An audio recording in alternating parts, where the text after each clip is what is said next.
Assalamualaikum warahmatullahi wabarakatuh. Alhamdulillah wassalatu wassalamu ala Rasulillah. Allahumma shalli wa sallim ala sayyidina Muhammad wa ala alihi washabihi ajmain. Amma ba'du. Ada kisah seseorang yang sudah punya istri, sudah berkeluarga, tapi pekerjaannya adalah buruh harian, yang bayarannya harian. Tiba waktunya keluarga ini kekurangan makanan, hingga mentok makanan habis. Istri tanya, "Mas, apakah ada uang hari ini? Saya nggak punya beras untuk gandum." Ini di Timur Tengah. Kisah nyata. "Mas, apakah engkau punya uang? Gandum sudah habis, kita nggak bisa makan hari ini." "Oh, ya dek," kata si suami. "Ya dek, saya cari keluar, saya cari kerja dulu di luar." Ini buruh harian. Akhirnya ia keluar, nggak punya pekerjaan pasti. Ia pergi ke pasar. Ia berdiri di barisan para budak, berharap ada majikan yang membutuhkan jasanya. Ia antri di para barisan budak. Datang majikan satu persatu, ngambil budak. Dia tidak terpilih. Hari itu dia nganggur. Lalu dia bilang, "Ya Allah, tidak ada manusia satupun yang mau memperkerjakan aku. Hari ini aku kerja padamu." Ia pergi dari pasar, menyendiri di suatu tempat. Ia sholat seharian. "Ya Allah, hari ini saya bekerja untukmu." Sudah malam, khawatir dicari istrinya pulang. Istrinya tanya, "Mas, dapat kerja hari ini?" Apa kata suaminya? "Tenang dek, aku kerja ke juragan yang luar biasa dermawan. Sabar. Hari pertama gak dapat uang. Hari kedua, tanya lagi, "Mas, apakah ada uang hari ini?" "Ya ini aku mau keluar lagi. Antri lagi di barisan budak. Gak ada satupun juragan yang memperkerjakannya." Akhirnya hari itu juga bilang, "Ya Allah, hari ini tidak ada lagi manusia yang memperkerjakan aku. Aku mau kerja kepadamu." Keluar dari pasar, pergi menyendiri, sholat lagi seharian. "Aku bekerja kepadamu ya Allah, aku bekerja kepadamu hari ini." Sholat. Pekerjaannya sholat, ibadah.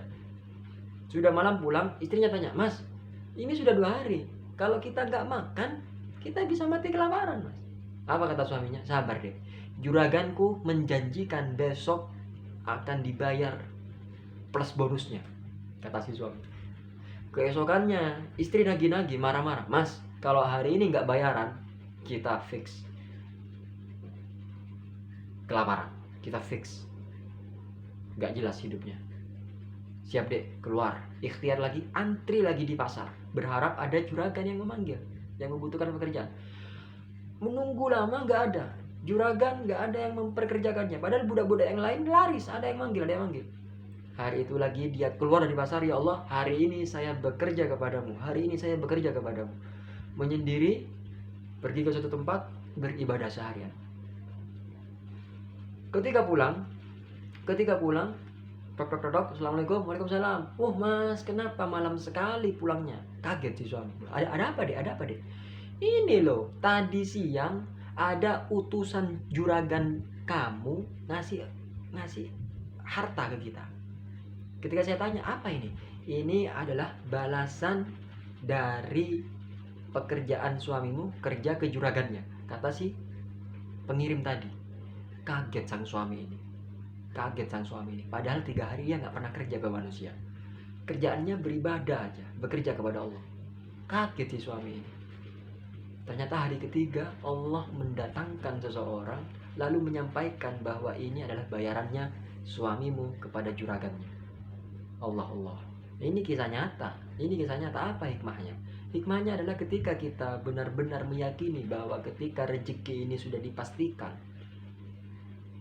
ayo ikhtiar, gak masalah. Tapi jangan lupakan Allah yang memberi rezeki. Ketika kita butuh rezeki, minta ke yang punya. Dan kisah ini yang menjawab. Gak masuk akal. Mana ada kita gak kerja, cuma berdoa segala macam, dapat rezeki. Loh, kalau dipikir logika ya gak masuk. Pikir pakai apa? Pikir pakai keyakinan, iman, percaya, mantapkan ini Banyak kisah-kisah. Ini salah satu kisah. Ada kisah lagi, ada kisah lagi. Sama, nasibnya sama ya. Karena ini memang kisah-kisah orang miskin yang kekurangan harta. Suatu ketika istrinya ngeluh ke suami, "Mas, gandum sudah habis." Suami tanya, "Apakah engkau punya uang hari ini? Aku mau beli gandum." "Ada, tapi sisa 10.000 anggaplah." "Ya wis lah, mana uangnya?" Si suami pergi ke pasar, mau beli gandum, ya, dibuntuti sama pengemis. "Pak, minta uangnya pak, minta uangnya pak." Si suami ini risih, "Apa sih minta uang, aku juga kelaparan ini." Pergi dari kios satu ke kios lainnya, jaraknya agak jauh. Ketika mau bayar, datang lagi pengemis itu menghampiri, "Pak, minta uangnya pak, saya nggak makan pak, saya nggak makan, saya lapar." Risih si suami ini, pergi lagi ke kios yang agak jauh, mau beli gandum, tetap dibuntuti. Akhirnya sudah mangkal si suami ini, pengemis ini kok ngikutin terus sih. "Ya wes lah, tak kasih 10.000 ini buat kamu, buat kamu." Terus dikasih.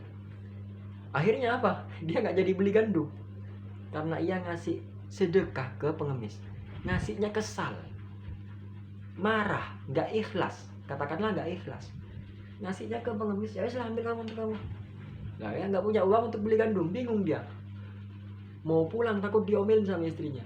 Akhirnya apa? Sebelum pulang, ia ambil kantong yang rencananya dibuatkan untuk gandum itu.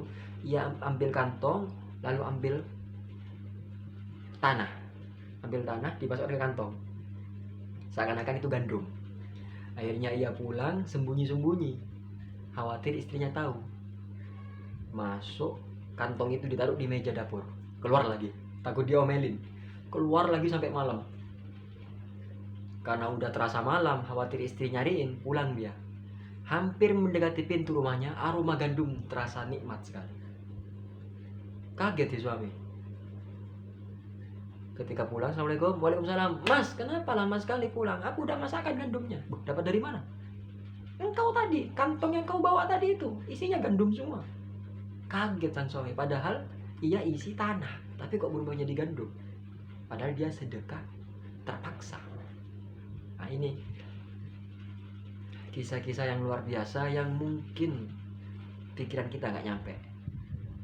Maka mantapkan iman, yakinkan Allah pasti akan kasih jalan apapun itu. Banyak sekali kisah-kisah ini saya pelajari dari buku 500 kisah dari Habib siapa ya lupa. Ada, bukunya ada, dan ini luar biasa. Makanya sebenarnya ahli ibadah itu masih kalah dengan ahli iman, ahli yakin. Ahli ibadah itu hanya fokus beribadah untuk dirinya sendiri. Tapi kalau sudah yakin, sudah mantap, apalagi soal sedekah, itu luar biasa. Makanya Allah lebih suka orang yang meskipun tidak ahli ibadah tapi dermawan. Itu Allah lebih suka daripada orang yang ahli ibadah tapi pelit. Allah nggak suka ya. Apa sebab? Orang sholat, rajin sholat, itu untuk keperluannya sendiri. Kenapa kamu sholat? Ini untuk benteng aku di akhirat nanti, untuk dirinya sendiri. Tapi kalau orang sedekah, itu untuk orang lain, bukan untuk dirinya. Kenapa kamu sedekah? Kasihan orang itu, kelaparan. Sedekah. Allah suka kepada hamba yang meniru zatnya. Allah maha pemurah, maha pengasih. Dan Allah suka kepada hamba yang meniru zatnya, yang pemurah, yang pengasih. Nah itu, Allah maha adil. Allah suka kepada hamba yang juga adil. Pokoknya teman-teman, pelajari zat Allah dan tiru. Allah akan suka kepada kamu. Jadi kuncinya, Allah akan menyukaimu jika kamu meniru zatnya Allah, meniru sifatnya Allah. Allah maha dermawan ya. Allah maha adil. Aku harus belajar adil. Allah maha apa? Terus tiru. Allah akan suka. Karena sifatnya Allah itu mesti kebaikan. Bukan untuk dirinya sendiri, tapi untuk orang lain. Nah itu, kita tiru. Allah maha pengampun. Kita memaafkan. Belajar memaafkan. Allah suka. Semoga bermanfaat. Subhanakallahumma bihamdika asyhadu an la ilaha illa anta astaghfiruka wa atubu ilaik. Assalamualaikum warahmatullahi wabarakatuh.